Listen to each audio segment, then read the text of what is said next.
good of you to join us on the show, Kateryna. Now, you've been along the, as it were, the front line of this counteroffensive. Tell me, what have you been seeing?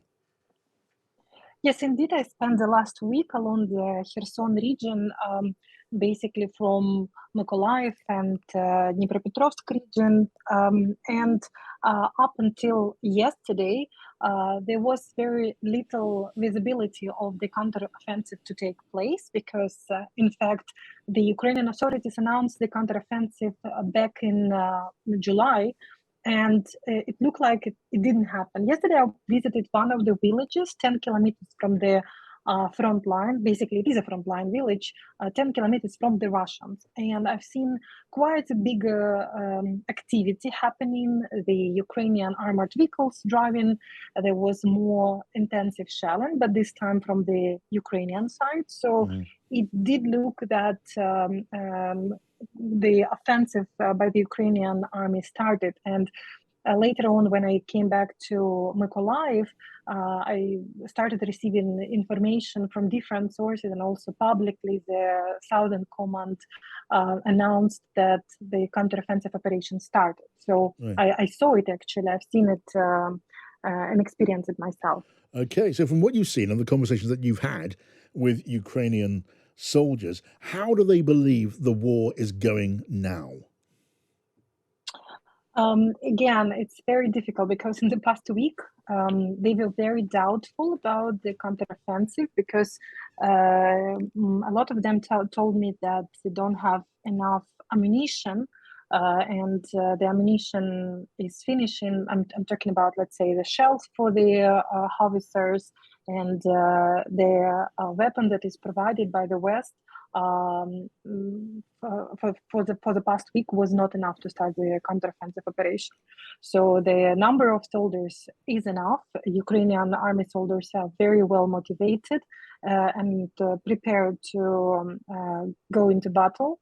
But they don't, at least 3 commanders I spoke to told that we don't have enough vehicles, enough ammunition to send these soldiers to the front. To the offensive operation. Right. That's not enough, basically. Well, that is interesting and an important point.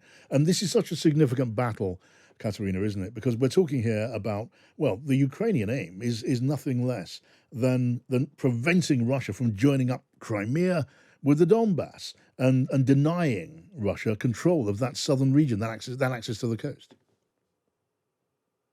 In a way, it's actually already Crimea and Kherson region and Donbass are connected along the coastline. To be honest, what Ukraine is trying to prevent for Russia to get what Russia wants, and Russia wants the full control of the south, and Russia wants a connection, take Mykolaiv and Odessa to connect it with Transnistria in Moldova. This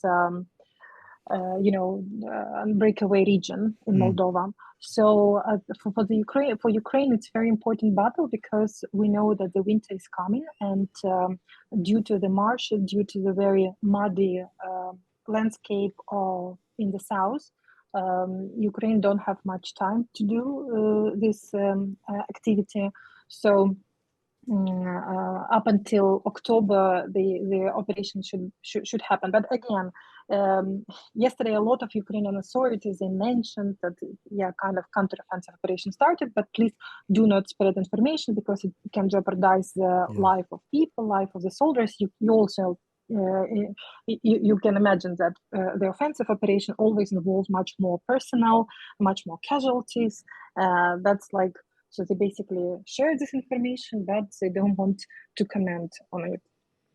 Now, Kateryna, tell me, Volodymyr Zelensky, the Ukrainian president, has said he's not just looking for peace, he's looking for victory.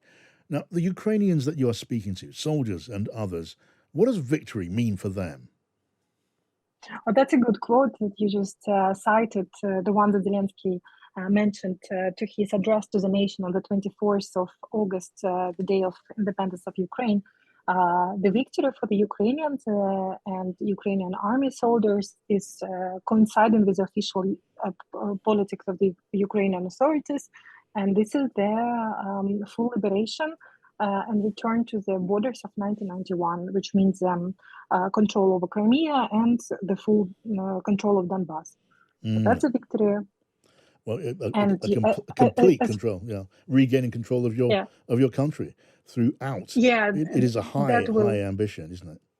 Now, tell me, look, high ambition. and when you Mm. talk then to soldiers and their commanders and to Ukrainians, do they feel optimistic, if I could put it that way? Do they recognise the odds are against them, or do they feel confident they will in the end prevail?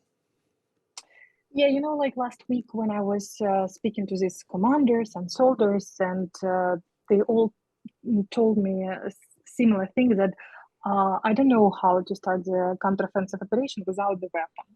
But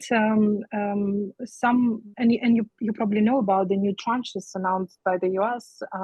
Soldiers are these people are in charge who are in charge. The general HQ, they're quite optimistic because they're expecting more weapon to come, and same applies to the soldiers too, because um, because everyone wants the war to finish, Yes, but well, on the conditions of Ukraine, because it's not Ukraine who started this war, right?